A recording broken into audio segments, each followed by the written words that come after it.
How do you expect to destroy Sauron without your ring? What does it imply when in The Lord of the Rings of Power, Adar transforms from an Uruk into an elf, and why did it happen? From the beginning of Season 1, this opponent has always been hostile, but in the Season 2 finale, everything changed. After everything Adar had gone through to get Nenya, Galadriel's Ring of Power, back, he did so voluntarily. The peculiar power of this ring and Adar's actual nature prior to becoming the father of orcs in Rings of Power are the main causes of this. In the Rings of Power Season 2, Episode 7, Adar attempted to use Galadriel's ring against Sauron by stealing it from Elrond. That was all part of Sauron's scheme, and in the process he would lay waste to Eregion. At Rings of Power Season 2, Episode 8, Galadriel met Adar with the intention of stopping him, but she was shocked to see that Adar had undergone a complete transformation in look. With a clean, unmarked face, the villain didn't resemble a dark monster at all. Instead, he appeared to be a completely normal elf. When Adar defeated Nenya in Rings of Power, though, he once again became his orc form. Adar was an elf by birth, as Rings of Power had previously reported. Being a few thousand years ahead of the Second Age events, he would have been one of the first people to reside in Middle-earth. At this period, the elves were being captured and corrupted by the Dark Lord Morgoth, who turned them into something very different. Rings of Power has provided its own account of what Adar went through in those early days, but Tolkien never went into great detail about this process. Morgoth offered power to Adar and the other 13 elves, but the price was steep. They suffered from starvation, torture, and shackles after being brought to a pitch-black summit. Once their tolerance was reached, Sauron showed up with wine and extended an invitation to each of them. It is suggested that this wine was a part of what finished off these elves' horrifying revolution. They were bred to become the orc species and evolved into the Moriondor, dark elves.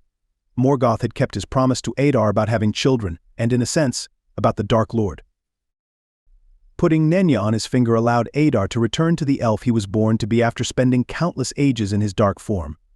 The reasons behind this are the preservation and protection abilities of Galadriel's Ring of Power.